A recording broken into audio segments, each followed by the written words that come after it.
E o Racing, por moitas circunstancias, pero tamén para homenaxear a Chino Silveira. A Chino, por exemplo. Pois xa se gardara un minuto de silencio no partido da fin de semana pasada en Fuenlabrada, pero gardalo en Namalata, eu creo que se creou incluso un ambiente especial. Iso que non comezou ben a cousa, non? Torceuse a cousa ao Racing porque tivo un penalti ao seu favor, ese penalti cometido sobre Joselu, e xe é raro que Joselu falle e que despois no rexeite perdoe Pablo Rey. Non se chega a ver, Pablo pide outro penalti. A ver se vemos aquí, pero non parece que haxa nada, non? A sorte que tivo Racing foi que se adiantou no marcador xusto na seguinte xogada. Este é o gran protagonista do partido, Álvaro Rey, que fixo 3 goles no encontro. Dicía antes Romai que non sabe contra que tipo de rivais é mellor xogar. Eu penso que é mellor xogar contra este tipo de equipos, que están na metade da táboa, que non teñen demasiados obxectivos. Sí, é posible, é posible. Sanse, Talavera... Eso. Por outra parte, xogan sin ninguna presión. A presión de estar abaixo é horrible xogar. O ano pasado tocou a min, é moi feo xogar. Polo menos o Racing está facendo que a Malata sexa un auténtico fortín, porque leva 5 vitorias consecutivas na casa. E a vantaxe que dos 3 partidos que quedan, 2 na casa.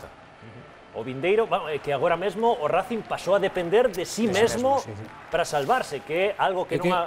A situación que víamos tan negra hai 1 a 2 semanas, agora mesmo, vendo a clasificación, como logo veremos... Para min, o próximo partido é fundamental, porque ademais mete o Valladolid abaixo e axuda aos equipos galegos tamén.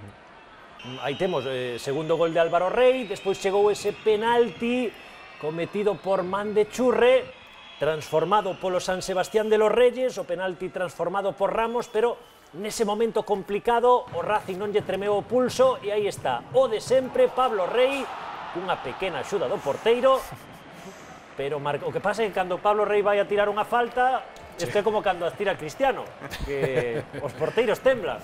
O balón fai 1000 efectos, claro, como colles ese balón? Imparable. Pois botou xusto diante e acabou no fondo da rede. E redondeou o resultado despois dunha boa xogada de Joselu. Aí está a acción do Racing que acaba culminando Álvaro Rey. Aparece Joselu, aparece Pablo Rey, Álvaro Rey, Abel Suárez, Armental, que xogador por xogador, que non lo diga aí Romai, faise difícil ver o Racing nesta situación. Sí, ao final era un equipo que eu pensaba que ia pelexar por cada arriba.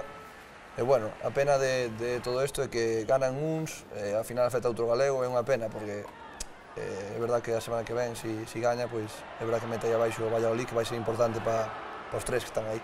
Eu confío que metamos aí o Valladolid, o Toledo que ten un partido aprazado, a Segoviana, o Guijuelo, a ver, bueno.